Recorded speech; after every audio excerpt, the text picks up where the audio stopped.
A tractor coughs smoke and sputters to silence at the edge of an orchard. A lifeless hulk stranded beneath a blazing Midwestern sky. The land around it crackles with dryness, the soil thirsting desperately beneath rows of apple trees bending low with the weight of uncertain harvests. From a worn farmhouse porch, a weary man watches, his face etched with lines carved by loss and worry. In the distance, storm clouds gather, darkening horizons and whispering promises or threats of change. Life has taught him painfully well. Hope can appear in strange disguises, and betrayal often comes wrapped in offers too good to refuse. But survival has never been about trusting blindly. It's about facing the fire head on, knowing full well that sometimes the only way to save what matters is to risk everything you've ever known. Dale Morgan was 63 years old, his hair long since turned silver at the temples, and his hands calloused from a lifetime of hard work under the Midwestern sun. Years ago, he had served as a mechanic in the Army, a skill that followed him back to civilian life like a loyal dog. Now he spent his days on the Morgan family orchard, a plot of land inherited from his father, who had inherited it from his father, stretching back generations. The place was old, the paint on the barn peeling, the fences leaning, and the irrigation lines in constant need of patching. Dale's routine rarely changed up at dawn, a quick sip of black coffee, then out to the orchard to tend his aging apple trees.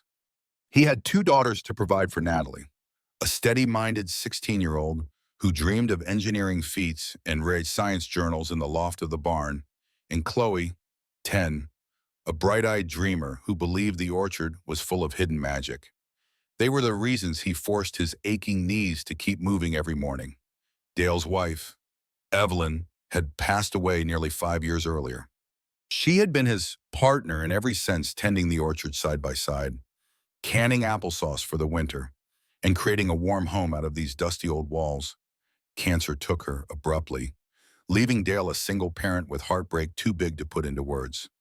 The orchard, once bursting with new ideas and gentle laughter, felt heavier in her absence. Financial burdens mounted steadily: loan notices from the bank, overdue bills for irrigation repairs, and the slow but relentless wear of equipment that he could barely afford to fix. One early August morning, Dale found himself leaning on the hood of his rust-eaten pickup, dreading the sight of another letter from the bank that lay on his passenger seat. He glanced toward the orchard rows where Natalie and Chloe were supposed to be checking for signs of pests. Knowing his girls, they had likely turned the chore into an adventure, especially Chloe, who would spin tales of orchard sprites. He tried to summon a faint smile. At least they still saw magic in this place. At his age, all he saw were spreadsheets in the red and trees that demanded water he didn't have. He decided to distract himself by walking the perimeter fence. The orchard's southern boundary ran alongside a narrow dirt road, usually empty of traffic except for the occasional mail carrier or neighbor's tractor. As he reached the far corner by a rusty gate, he heard an engine sputter mechanical coughs that reminded him of something about to break. Within moments, a tractor appeared, trailing thick smoke. It didn't look like any brand he recognized. The design was sleek, modern, but clearly in distress. The driver was a woman in her early 40s, dark hair pulled back, wearing jeans and a simple canvas jacket. She brought the machine to a grinding halt near his gate and hopped off, cursing softly under her breath. Dale's instincts took over. Broken machinery was a puzzle he could solve, and neighborly courtesy had been ingrained in him since childhood. Whether she was a local he'd never met or someone passing through, his father had taught him, if someone's stuck, you help. So he approached, careful not to startle her. At first glance, she looked anxious, maybe overwhelmed. Once close, he could see her jacket was dusty, but brand new, and her fingernails were two clean signs that told him she wasn't a seasoned farmer. He called out, "Need a hand?" She glanced up with relief in her eyes. "I'd appreciate it," she said, sounding a little sheepish. "I'm supposed to know how to manage this thing, but it's giving me all sorts of trouble." Her voice carried a polished accent, the kind Dale had heard from out-of-towners visiting the orchard on weekends. He lifted the tractor's hood, letting out a low whistle at the snarl of wires and hoses. This was no ordinary piece of rural equipment. It looked half computer, half metal beast. He traced the line of a cracked hose that leaked fluid, maybe coolant, maybe something else.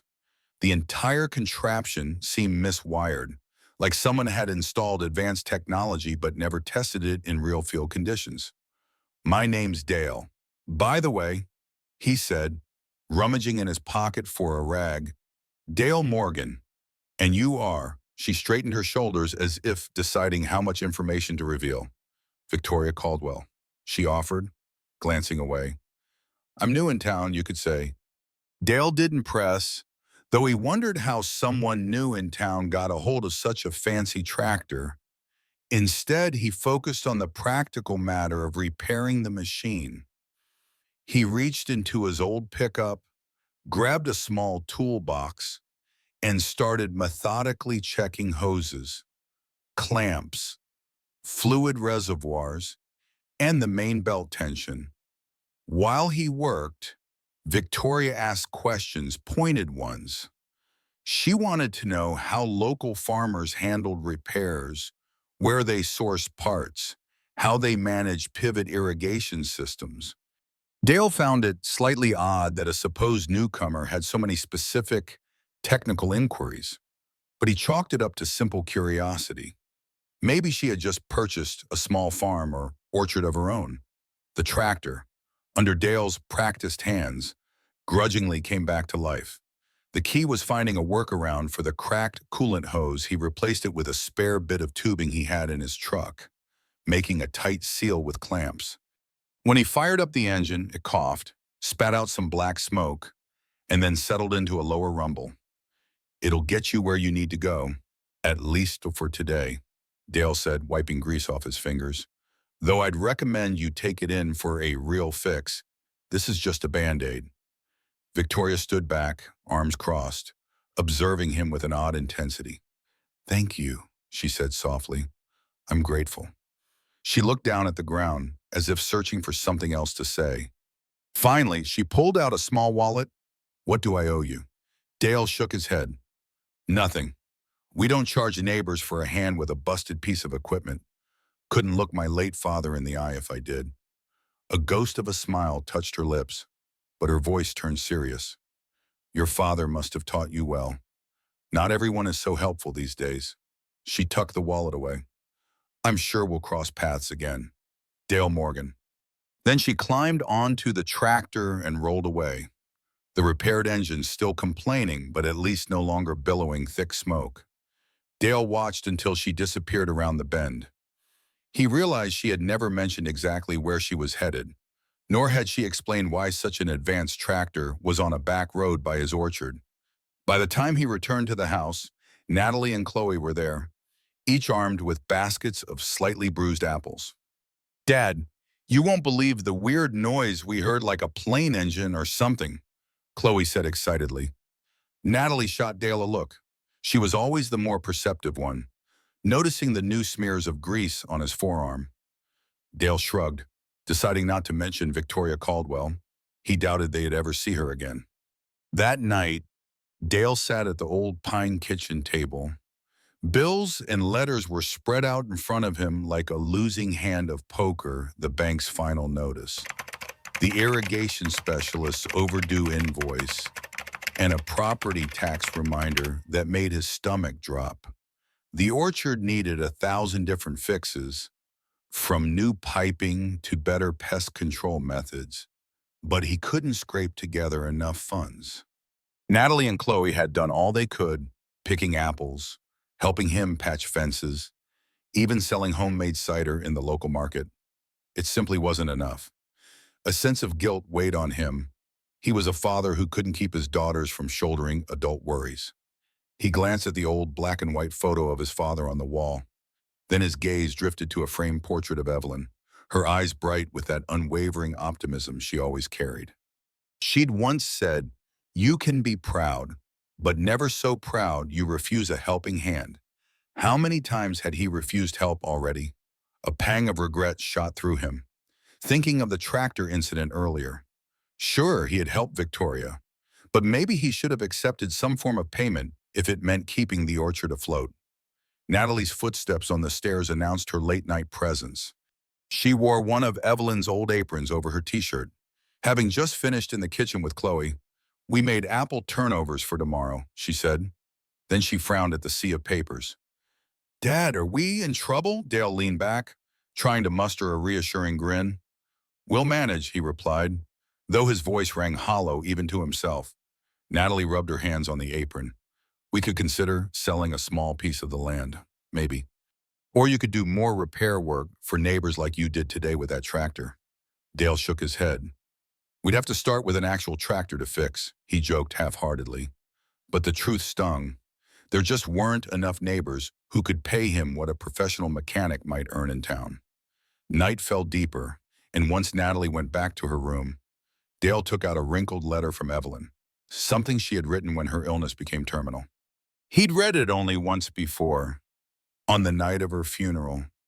The letter spoke of love, of the orchard's legacy, of how she wanted him to keep fighting for this land, but never at the cost of losing the memories or his health. He hadn't felt strong enough to reread it until now. "Dale," it began, in her graceful script, "if you're reading this, I'm probably gone, and the orchard seems impossible to manage alone. But remember, our real legacy is in the way we raise our daughters and love our neighbors. If you ever feel your pride holding you back from something that could save our home, please lay that pride aside. My last request is simple. Don't stop living just because I'm not there." The words blurred in the lamplight. He carefully folded the letter back. Pride was a stubborn companion, he realized, but so was the longing to preserve what Evelyn had helped build. With a sigh, he rose from the table, turned off the single overhead bulb, and climbed the creaky stairs to bed. Tomorrow, he promised himself, he would find a way to keep the orchard alive somehow. Dale's morning started with a thunderous sound he'd never heard near his orchard before, a low, reverberating roar that rattled the window panes. It was so unexpected he almost dropped his coffee cup. Natalie and Chloe, still rubbing sleep from their eyes, rushed to the porch. Outside, a sleek single-engine plane circled the orchard's perimeter, descending in precarious arcs that kicked up dust along the south boundary road. He was halfway out the door, boots untied and jacket half on, when the plane finally touched down with a rough bounce on the makeshift runway, the same dirt road where he had found Victoria's tractor the previous day. The craft eventually rolled to a stop beneath a canopy of orchard trees, as if it belonged there. Dale blinked, trying to decide if he was still asleep and dreaming. But no, it was real. And as he approached the plane cautiously, he saw a figure climb down Victoria Caldwell herself, wearing jeans, boots, and a bomber-style jacket. "Morning," she called out over the whine of the cooling engine. Her demeanor was impossibly calm, as though landing on a rutted dirt path next to an orchard was just another day in her life. Dale's daughters appeared behind him, both wide-eyed. Chloe was the first to speak. "That's a really small plane," she said in awe. Victoria chuckled. "It is.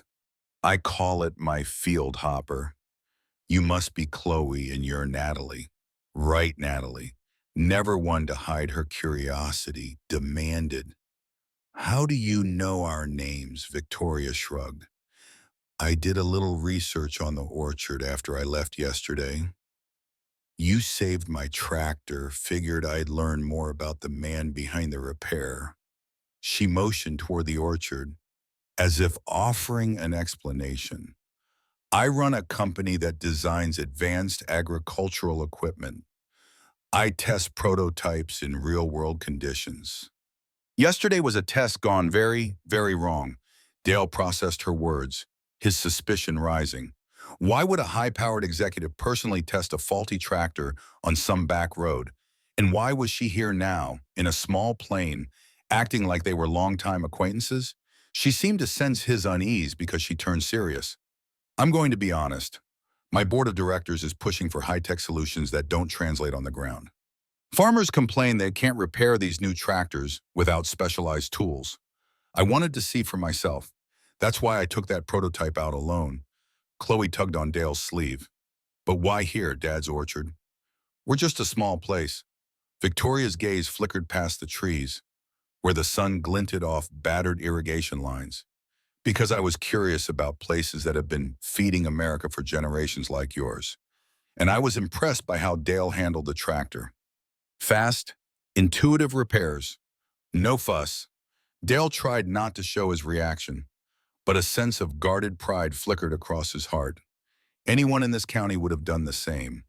He said simply. Victoria shook her head, unconvinced. I doubt that. But let's get to the point. I came to talk business. My company needs someone with your experience, your real-world experience, to advise us on making machines that don't break so easily and, if they do, can be fixed by folks like you. No high-end city shops, no arcane computer codes, just common sense engineering. Dale narrowed his eyes. And what exactly are you offering? She paused, glancing at the orchard. We'll get to that. But first, can I look around? Dale led Victoria through the orchard, Chloe skipping ahead, occasionally pointing to an apple tree she had named or some bird's nest precariously perched in the branches. Natalie followed behind, still studying Victoria carefully, as if trying to solve a puzzle. The orchard was calm this early in the morning, the cicadas just beginning their chatter, the breeze rustling leaves and the sunlight turning everything gold. For a moment, it felt surreal to be giving a tour to a woman who had landed a plane on a dirt road like it was no big deal. They walked past the weathered barn, which housed half a dozen old farming implements, some so outdated that only Dale knew how to keep them running. They passed the irrigation lines, DIY patch jobs that left a tangle of pipes in places. At each stop, Victoria asked precise questions, not just about the machinery, but about the orchard's finances, the local soil composition, water rights, and state regulations. Her knowledge of agricultural policy seemed far beyond that of a casual visitor. Eventually, they ended up at a large oak tree near the center of the property. A makeshift picnic table sat in its shade, where Evelyn once insisted they eat lunch on Sundays. The memory tightened Dale's chest, but he kept it to himself. Victoria placed her hand on the table's worn surface and turned to face him. This orchard is in trouble, isn't it? She said softly. Dale bristled at the directness, but he didn't deny it. The orchard's not the only place, he said, glancing at a stack of leftover boards from a half-finished shed. Farms all over this county are hurting. Victoria nodded. I read about the new water restrictions and about the bank's aggressive foreclosure policy. I'm sorry. Before Dale could formulate a response, she continued. What if I told you there's a way out? My company has a new initiative, a rural revitalization program. They're calling it internally, but it needs actual farmers and mechanics who can guide the design process. We want to build simpler, cheaper, more robust farming equipment that can be fixed in the field. And we'll pay for the expertise, Dale shrugged. And where do I come in? He wanted to keep his voice steady, but there was a tremor beneath his bravado.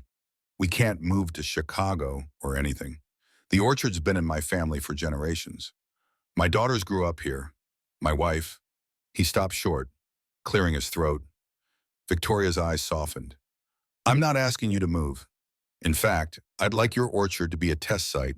We'd install new prototypes, see how they fare, and we'd hire you officially as a consultant. Full salary, benefits, and possibly infrastructure support to keep your orchard viable. A hush fell between them, except for the rustling leaves and Chloe's distant giggles. Dale felt the weight of bills and responsibilities pressing against his mind. It sounded too good, too much like a miracle. Men in their 60s don't get random windfalls, nor do they get asked to join cutting-edge initiatives out of nowhere. He glanced at Natalie, whose cautious expression mirrored his own. This is a lot, he finally managed. I need time to think. Victoria nodded. Of course, I wouldn't expect you to sign on the dotted line today. I have to meet with the board next week. But I wanted to speak to you face to face first. Let me help you. Dale, you helped me when my tractor was stuck. Let me return the favor in a way that lasts. That evening, after Victoria left in her small plane, its roar fading into a pinkish sunset, Dale found himself at the kitchen table again, with Natalie and Chloe seated across from him like inquisitive jurors.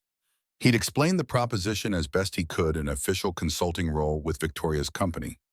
Decent pay, plus potential modernization of the orchard, it all sounded fantastic, borderline unbelievable. Chloe's eyes gleamed with hope, imagining new possibilities. Maybe they could finally fix the barn roof or invest in a better well. Natalie, however, was more reserved. Dad, she said, crossing her arms, you know I'm all for new tech and modernization, but don't you think it's strange she's just handing us a lifeline? Dale exhaled. Yes, I do. But that tractor fiasco felt genuine. She wasn't faking those mechanical issues. In her questions, she knew this orchard was in trouble. It's possible she's sincere about wanting real farmers to guide development. A city-based corporate design team usually has no clue how to fix equipment in the middle of a field. Chloe piped in. Mom always said you shouldn't mistrust someone just because they have money or a fancy job. She said sometimes the best help comes from unexpected places. Dale smiled at the recollection. That was indeed Evelyn's philosophy. But part of him worried, could this be a corporate trap, or was it the orchard's last chance? He looked down at Evelyn's letter, which he had kept in his breast pocket all day. Your mother did say not to let pride get in the way. He murmured, if this program can save the orchard, if it can give us a future here. He noticed tears welling up in Natalie's eyes, and he felt his own chest tighten. The orchard meant everything to them. A piece of Evelyn still lived among these trees. Later, when the girls went upstairs, he stepped outside to the porch with the letter in hand.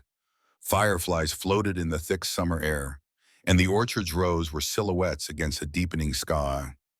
He recalled how Evelyn would read seed catalogs out here, dreaming of new varieties to plant. The faint smell of apples drifted on the breeze. He unfolded the letter, scanning again those final words. Our real legacy is in the way we raise our daughters and love our neighbors. If you ever feel your pride holding you back from something that could save our home, lay that pride aside. The message struck him anew. He had always been so determined to do everything on his own, a trait drilled into him by his father. But maybe the orchard's survival demanded a different approach now. At the same time, doubt lingered. Was Victoria truly one of the neighbors Evelyn referred to? Or just a corporate executive looking to patch her public image with a feel-good rural project? Dale sighed, rubbing his temples. He hated uncertainty, especially when his family's future was at stake. But as he stood there, he felt a small stirring of hope. Perhaps Evelyn's words, like seeds, needed time to root before they grew into something life-changing. Dale woke the next morning to find Victoria had emailed him a formal proposal. Natalie, being the more tech-savvy, helped him read through the attached PDFs, a consultant contract detailing duties, monthly compensation enough to cover the orchard's debts, and a section about on-site equipment testing. The final pages showed conceptual designs for simpler tractor engines, modular parts, and user-friendly electronics. Though the language was corporate, the intent was clearer. They wanted Dale's hands-on knowledge to ensure these prototypes actually worked in places like his orchard. Still skeptical, he hopped into his pickup and drove to town. Despite the orchard's closeness to farmland, the local main street bustled with a few shops, a feed store, a tiny bank, and not much else. He greeted neighbors who asked about the noise of the plane, and he offered vague explanations, didn't want to draw attention to something he wasn't sure about yet. Eventually, he parked in front of the local library, a small brick building flanked by rose bushes. If anyone could help him dig up facts, it was Mabel Carter, the librarian who'd known Dale since he was a boy. Inside, he found Mabel at her usual station, scanning new arrivals. Her white hair was pinned in a neat bun, and her reading glasses perched on the tip of her nose. Dale explained he needed background on a company affiliated with a woman named Victoria Caldwell. Mabel's brow shot up. Caldwell, as in Caldwell Innovation and Agriculture. Good heavens, that's one of the biggest players in advanced farming tech. They've merged with multiple entities over the last decade. She clicked her keyboard, pulling up articles, financial statements, and press releases. Within minutes, Dale learned that Caldwell Innovation had indeed been under pressure for creating equipment with high-tech solutions that small farmers found too expensive and too difficult to maintain. Some articles praised the company for pushing boundaries. Others accused it of ignoring the practical realities of rural life. Tucked in a corner of one investigative piece was a mention that the new CEO, Victoria Caldwell, had once abruptly cut short a major product launch to personally test a machine in the field. Dale suspected that was the fiasco he had witnessed. He left the library with a thick stack of printouts. On the way back, he stopped at a diner for coffee. There, he ran into Walt Anderson, an old friend who owned the neighboring farmland. Walt commented on the plane that had buzzed overhead. Word travels fast. People saying, "You got some fancy executive sniffing around. Better be careful, Dale." Walt's tone wasn't hostile, just concerned. Them big companies can swallow you whole if you aren't watching. By the time Dale returned home, he felt both reassured and wary. Yes, Caldwell was big and powerful, but the part about Victoria personally testing her prototypes suggested she wasn't just a corporate figurehead. Maybe she truly wanted to fix the disconnect between engineers in skyscrapers and farmers in dusty overalls. He spent the rest of the day in the orchard, repairing a broken irrigation head, letting the rhythmic drip of water soothe him. Ultimately, the orchard's dryness was a tangible problem, something a new paycheck might solve. Days passed, and each sunrise found Dale wrestling with a decision that could reshape his life. He needed to reply to Victoria, who was due at her board meeting soon. Natalie and Chloe took to discussing Mom's letter every evening, as though Evelyn were still guiding them. Finally, one afternoon, Dale brewed a pot of strong coffee, gathered his daughters at the kitchen table, and said, "All right, let's talk this through. All of it." He spread out the printouts from the library, the contract, and the orchard's overdue bills. "Here's what we know," he began. "Caldwell Innovation is huge. Yes, but they've got a lot of heat on them for ignoring small farmers. Victoria wants me to test prototypes here, help them design simpler machinery, and she's offering more money than I ever thought I'd see in one shot." He paused, glancing at the contract's salary figures.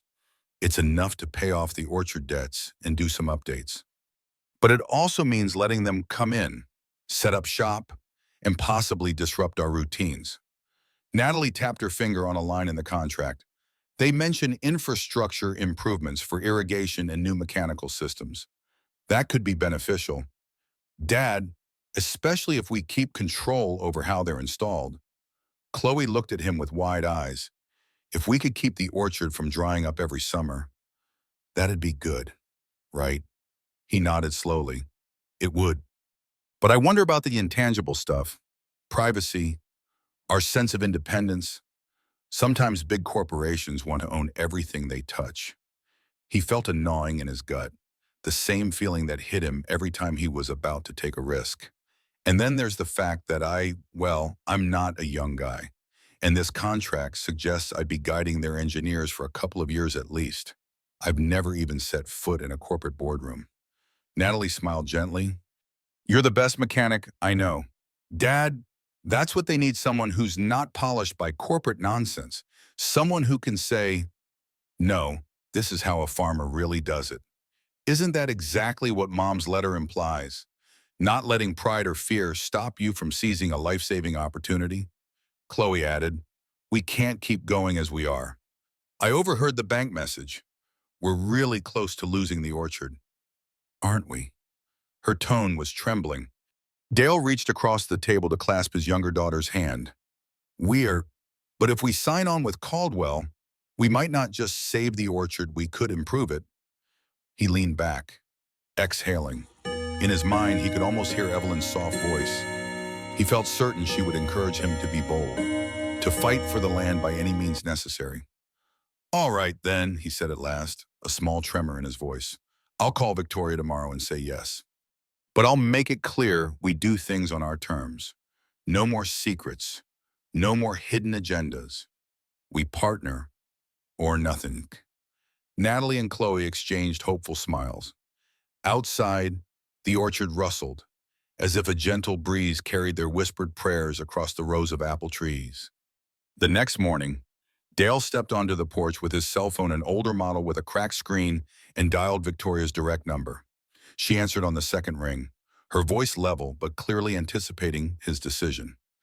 "I've given your offer a lot of thought," Dale began. "And if this orchard is going to be your test site, we need to be clear about a few things." He laid out his terms. The orchard would remain in his name. Caldwell would not forcibly claim or buy any portion of the land, and the local community's well-being would be prioritized. Also, any modifications must be discussed with him, no corporate crew barging in unannounced. Victoria listened quietly, then agreed without hesitation. "I've already drafted an addendum to the contract," she told him. "As soon as the board approves, I'll schedule a formal signing. And Dale, thank you for trusting me." That same afternoon, a black SUV with tinted windows pulled up near the orchard's front gate. Chloe peered through the living room window. "Dad, there's a big car outside." "You expecting anybody?" Dale stepped outside, half expecting more corporate suits. Instead, a tall man in casual dress emerged, carrying a large crate. "Mr. Morgan," he called. "I'm Javier Morales, an engineer with Caldwell. Victoria sent me to drop off some prototype parts." It all felt surreal. Here was a Caldwell engineer at his orchard, delivering freshly manufactured components. Javier introduced himself politely to Natalie and Chloe, then asked Dale's permission to leave the crate in the barn. Inside were modular pieces, a newly designed drive shaft, a lightweight turbine pump, and a specialized wrench set for quick field repairs. "I'm on my way to another site after this," Javier explained, "but I wanted to say thank you." Victoria's been fighting for a more farmer-friendly approach, and if this goes well, it'll validate a lot of her ideas. She's been under huge pressure from the board to focus solely on profit margins. Dale liked Javier immediately. He seemed grounded, not the slick corporate type. As he and Dale hauled the crate into the barn, Javier asked for a quick orchard tour. Dale obliged, showing him the irrigation lines, the old tractor, and the mechanical well pump that dated back to the 1950s. Javier took photos and made notes on a tablet. The younger man's enthusiasm reminded Dale of Natalie's, brimming with technical curiosity. By the time Javier departed, Dale felt a cautious optimism brewing inside him. Over the next few days, the orchard entered a new phase of activity. Caldwell sent a small crew, only 3 people, to help install an improved irrigation pump. They worked alongside Dale and taught Natalie how to monitor water flow using a simple app on a refurbished tablet. Chloe followed them around, peppering them with questions about how water pressure was measured or how the sensors could detect pipe leaks. If the crew found her inquisitiveness annoying, they never showed it. Instead, they patiently explained each step, seeming genuinely excited to share their knowledge. Occasionally, Dale would catch himself marveling at how quickly life had changed. A mere fortnight ago, he was on the brink of financial disaster, with no hope in sight. Now, prototype engineering parts were being installed right on his property, and his daughters were learning advanced tech from actual experts. Evelyn's letter felt like a silent force guiding them. As each day passed, a sense of renewal quietly blossomed in Dale's chest. Not everyone in the county reacted positively. Walt Anderson dropped by one afternoon, leaning on his cane, eyes narrowed at the Caldwell logos on the crates stacked by Dale's barn. "So it's true," Walt grunted. "You've let a big city corporation park right on your land." Dale pursed his lips. "They're helping me upgrade the orchard. I remember stories," Walt interrupted, "about large companies that came in promising solutions but ended up swallowing farms or forcing expensive contracts on folks." His gaze flicked to the Caldwell employees adjusting the new irrigation pump. "Just be sure you're the one in control. Dale, once they dig their hooks in, might be too late to pull them out." Dale shrugged, trying to remain calm. "I appreciate your concern, but I set conditions." This orchard stays mine. I'm just their consultant. Walt looked unconvinced, but finally said, I trust you, not them. We'll see how it goes. Then he changed the subject. His own farm was struggling. New pesticide regulations threatened his crops, and the bank was crawling up his back. They stood there talking about property taxes and lean harvests, and a pang of guilt struck Dale. He wanted to say, maybe Caldwell can help you in too, but he knew Walt's pride would get in the way. Instead, he offered sympathy, promising they'd figure something out together if things got worse. Meanwhile, Natalie and Chloe were adapting swiftly to the new technology. Natalie took to the irrigation software like a fish to water, analyzing data on soil moisture and slope gradients. She rigged an alarm that notified her phone whenever a specific pressure threshold was crossed, meaning a leak or block. Chloe turned to more hands-on tasks, learning how to clean and maintain the new pump. She plastered a big sign on the barn door, Dale Morgan Family Orchard and Caldwell Test Site. She insisted that this was their orchard first. No matter what outsiders said, late in the week, a Caldwell representative named Mary Lee arrived with official documents: the orchard's status as a pilot site, Dale's consultancy contract, and the signed agreement to finance part of the orchard's overdue debts through a multi-year partnership. Mary was friendly but businesslike, explaining how the orchard would get a monthly stipend, provided Dale submitted progress reports. She also handed Dale a phone with a better camera and a specialized app to log any mechanical or agricultural observations. Victoria wanted you to have every tool you might need. Mary said she'll be in town soon, once the board formalities are done. Nightfall found Dale in the living room, scanning the contract's final print, while Chloe dozed off on the couch, and Natalie scribbled notes for a possible orchard expansion plan. He felt a quiet awe at how far they'd come in just a short span. Yes, there were risks, but also the promise of new life for these old fields. Evelyn's letter was tucked in his shirt pocket, close to his heart. He thought about her final request. Don't stop living just because I'm not there. She'd always dreamed of a better future, not just survival. Outside, the orchard was still under the moonlit sky, but something intangible had changed. For years, Dale had battled alone against the slow decline of the orchard, believing it was his burden to carry. Now, for the first time in a long while, the orchard felt alive with possibility.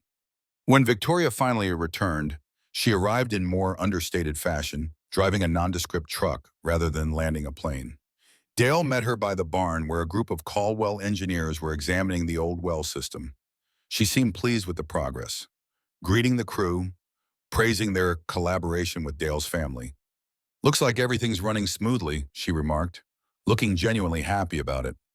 Dale offered a handshake, which Victoria turned into a warm, two-handed clasp.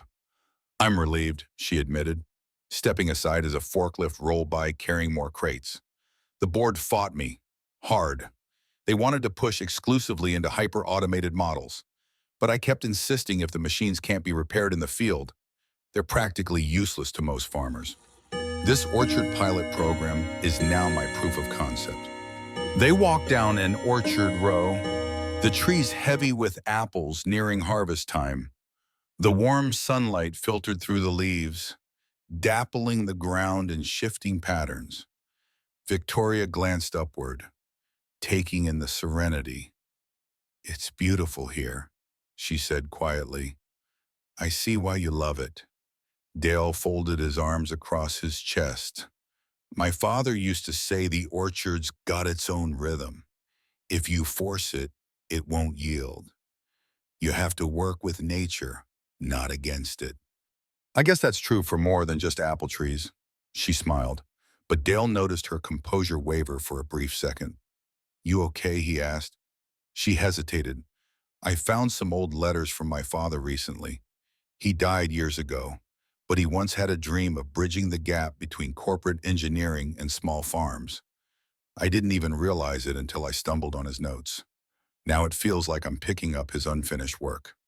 Her voice carried the weight of personal history, and Dale recognized the undertone of loss. He knew that tune well.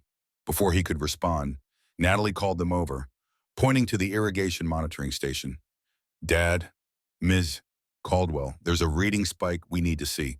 They hurried to a cluster of digital sensors pegged into the soil near the orchard's west edge. On the small screen, the pressure had jumped erratically, indicating either a blockage or a leak. Sure enough, water gushed out from the base of a main line, flooding a narrow trench. Instantly, the Caldwell crew sprang into action. But Dale took the lead, shutting off the water at the main valve and instructing them on the orchard's layout. Victoria watched, impressed, as Dale quickly diagnosed the problem. One of the prototype hose connectors had cracked under pressure, perhaps due to a manufacturing defect or the orchard's slightly uneven terrain. Kneeling in the mud, he deftly replaced the connector with a spare from the barn, then tested the water flow again. The entire fix took less than 15 minutes, which made Victoria's face light up. "That's exactly what I've been telling the board," she said. "Farmers need to do field repairs on the fly.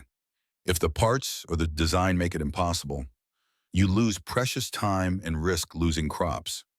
Dale straightened, wiping mud on his jeans. "And that's the difference between an orchard thriving or failing," he said. "Sometimes you just have to get your hands dirty and fix it yourself. No time to wait for a specialized tech to drive hours to get here." Victoria nodded earnestly, a determined spark in her eyes. "Then let's keep showing them how it's done." Word got out about Dale's partnership with Caldwell, and curiosity rippled through the community. Some local farmers were intrigued. Could simpler, more adaptable equipment solve their woes? Others remained skeptical, suspicious of corporate motives. Nonetheless, a slow trickle of folks began stopping by to see the orchard's changes. They observed the new irrigation system with real-time sensors, the reinforced tractor parts, and the streamlined water pump. Dale often led these impromptu tours, feeling half embarrassed, half proud. Among the curious was Walt Anderson's nephew, Dennis, who owned a struggling soybean farm. Dennis watched as Dale demonstrated an easy-to-replace fuel filter on the orchard's old tractor, now fitted with Caldwell's prototype improvements. "My father would have loved this," Dennis commented, leaning in to examine the clamps. "He used to say you shouldn't have to be an engineer to keep a tractor running." Dale felt a surge of validation. This was precisely what he and Victoria had discussed at length. Meanwhile, Caldwell's board pressure on Victoria hadn't entirely subsided. She confided in Dale that some high-ranking members, like a man named Rutledge, were unimpressed by the small-scale orchard success. They wanted large-scale automation that raked in bigger profits. "He's been collecting data to undermine this program," Victoria said one afternoon, eyes clouded with concern. "He'll claim these field repairs aren't cost-effective or that we're pandering to a nostalgic view of farming. But if we can show enough real impact, he won't have a leg to stand on." Dale took her to see a portion of the orchard they'd temporarily cordoned off an experimental plot for new apple varieties. Natalie had researched soil pH adjustments, and the Caldwell engineers had devised a low-energy method to deliver nutrients. The trees, though newly planted, were sprouting leaves at a healthy rate 2 or 3 years. "And we'll know if this crossbreed can thrive," Dale said. Victoria crouched to touch the soil. "Patience. That's one thing board members never understand," she murmured. Chloe, bounding up behind them, carried a notepad full of her own sketches. She showed Victoria a drawing of a small mobile orchard cart, a contraption on wheels she imagined could carry apples or tools around without needing a full tractor. Victoria knelt down, flipping through the sketches. "You drew the gear system here?" she asked, genuinely impressed. Chloe nodded enthusiastically. "Natalie helped me with the math. But yeah, I thought if we had something simpler for tasks besides big harvests, that'd save fuel and wear on the tractor." Staring at the sketches, Victoria's expression softened. You know, your dad mentioned how resourceful you girls are. You've got your mother's creativity, I bet. Chloe's grin widened, and Dale felt a bittersweet ache in his chest at the mention of Evelyn. Yes, he thought, they do. As the day wound down, the orchard glowed in the late afternoon sun, that gentle hour when everything seemed suspended in amber light. Looking around, Dale felt an unfamiliar sense of harmony, like the orchard was finally breathing easier. The new systems were working well, the old equipment revitalized. For the first time in years, he caught himself thinking they might actually push past survival into something resembling abundance. And maybe, just maybe, they could help their neighbors do the same. Then came the day everything nearly fell apart. A local news crew arrived, having been tipped off about a revolutionary orchard. The reporter, a sharp-eyed woman named Lana Hayes, interviewed Dale extensively about the Caldwell partnership. She filmed the prototype equipment, the orchard's refurbished tractor, and Dale's newly installed drip lines. Initially, it seemed like positive coverage until Victoria appeared on camera. Lana pounced with pointed questions about Caldwell's finances, rumors of boardroom conflict, and whether Victoria was using a small orchard to stage a PR stunt. Victoria tried to answer calmly, stating that the orchard pilot was a genuine attempt to create practical machinery for farmers. But the reporter pressed, "Isn't it true that certain board members believe this initiative is a waste of company resources, and that your personal interests might be overshadowing shareholder interests?" Dale, standing by with Chloe and Natalie, felt the sting of that accusation. Personal interest. Did Lana imply Victoria had some hidden agenda with them? The segment aired on the local station that evening, painting a picture of corporate infighting and hinting that Victoria had gone rogue with her orchard project. Within hours, social media buzzed with speculation that Caldwell was about to drop the partnership. One rumor claimed the orchard upgrades would be repossessed if the board lost patience. Another rumor said Dale was being used as a prop. Walt Anderson showed up the next morning, distressed by the gossip. "See, told you to watch out," he warned. "If the board undercuts her, they might just pull the rug from under all of you." Victoria arrived that afternoon, tension written in every line of her face. The board called an emergency meeting. She told Dale in a low voice, "Rutledge is claiming we're dumping money into pet projects that can't scale. They want to see data, a lot of it proving that simpler designs can be profitable. He's also attacking me personally for bypassing standard procedures." Dale's protective instincts flared. "What can we do?" he asked, trying to keep panic at bay. "I've got the orchard records, the improvements we've documented, the cost savings from less downtime." Victoria nodded. "Yes, gather all that. I might also need testimony from other farmers, if possible, about the potential benefits." That meant reaching out to folks in the county, some supportive, some leery, but with potential job cuts looming, it was time to show Caldwell's higher-ups there was real momentum here. Natalie immediately turned the living room into a command center, scanning receipts, collating water usage logs, writing up a concise summary of orchard yield comparisons. Chloe visited Walt and Dennis, politely asking if they'd share how the orchard's success might transfer to their farms. The next day, Dennis arrived with a handful of other curious farmers who expressed willingness to speak out, if it meant simpler, more affordable machinery. They had stories of breakdowns in the field, of losing critical harvesting days waiting for specialized parts. Night fell on the orchard with an undercurrent of anxious resolve. Dale and Victoria pored over spreadsheets at the kitchen table, heads bent together, while Natalie organized a digital slideshow. The orchard's transformation was undeniable: reduced water waste, decreased maintenance costs, and an actual plan for scaling up orchard production. Yet, how to convince a board that seemed predisposed to doubt Victoria looked at Dale with weary eyes. "We can't let them spin it as a vanity project," she said. He gave her hand a reassuring squeeze. "We won't," he promised. "We'll face them together."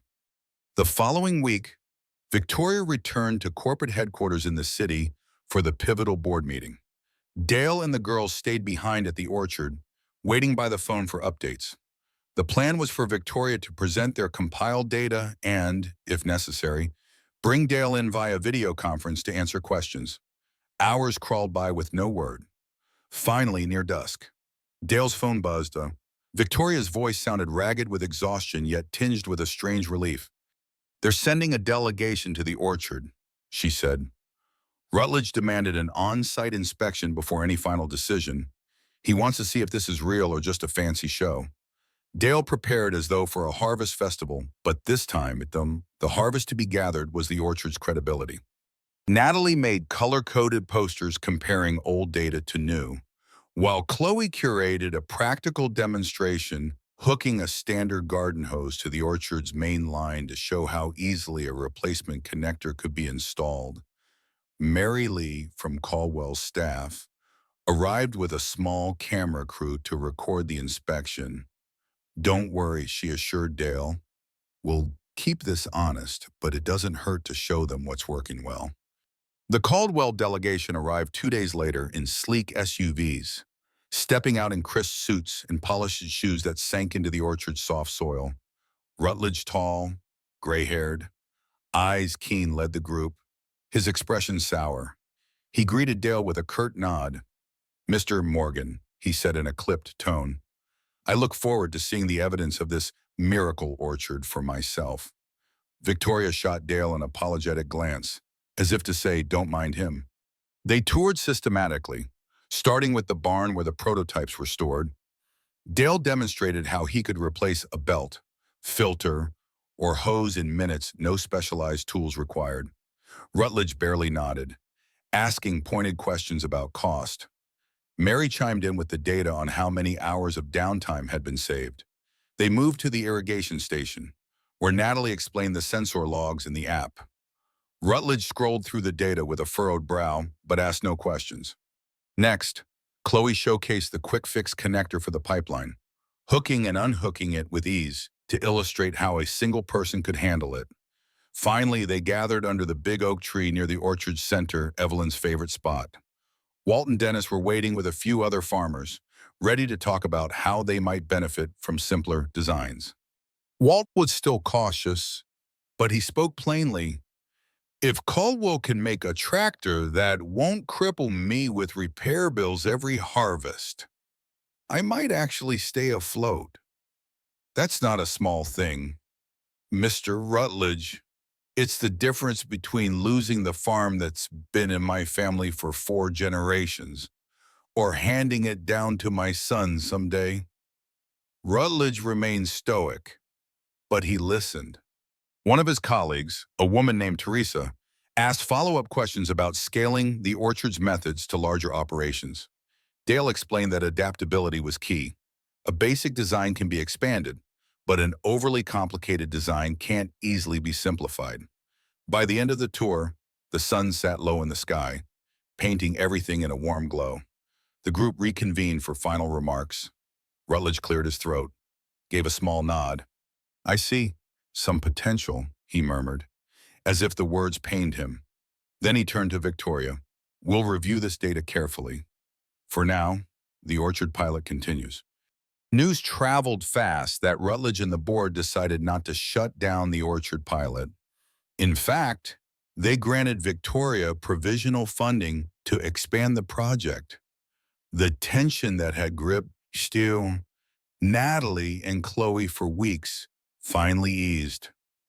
A few nights later, Victoria arrived at the orchard unannounced, stepping out of her truck under a sky strewn with stars.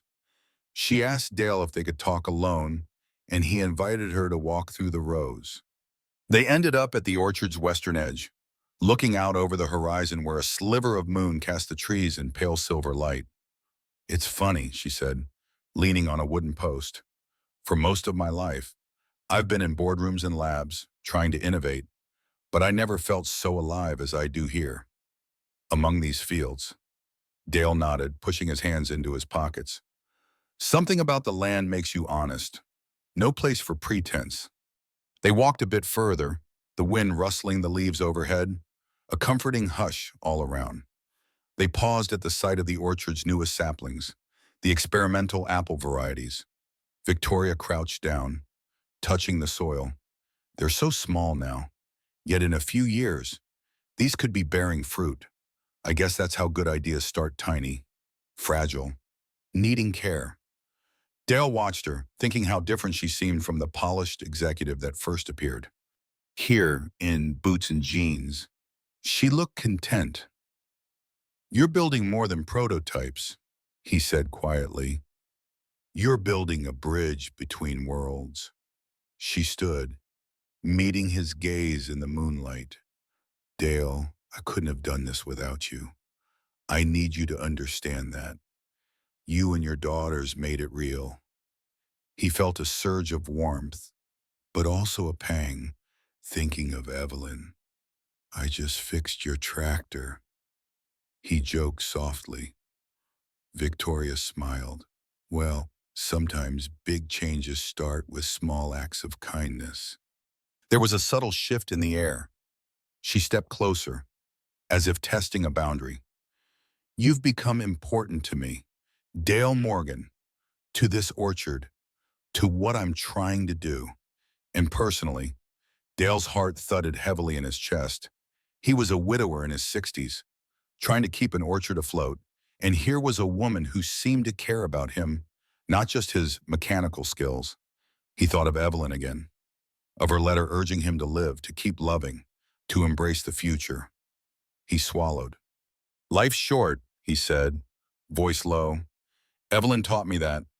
If something or someone good comes along, we should hold on to it." Victoria's eyes shone with unspoken gratitude. She reached out, gently touching his hand. "We'll take it slow," she offered, as if sensing his jumbled emotions. "But I'd like to find out what we can be, together." In the distance, a faint glow from the farmhouse windows reminded Dale that Natalie and Chloe were inside, likely staying up too late, waiting to see if he'd return with news. He squeezed Victoria's hand. "Yeah," he said softly. "I'd like that too." The orchard around them was silent except for the nocturnal hum of insects, but to Dale it felt vibrant, alive with second chances. And as he led Victoria back toward the farmhouse, he could almost hear Evelyn's gentle voice in the rustling leaves. "Don't stop living." Dale, in the end, it wasn't about tractors or apple trees, irrigation lines or corporate boardrooms. It was about finding courage in the face of uncertainty, about holding on to a legacy while daring to let something new take root. The orchard that once stood on the brink now thrives, watered by risk, nourished by trust, and blossoming with hope. But no victory comes without cost, pride set aside, trust tested, old wounds gently reopened to let fresh air in.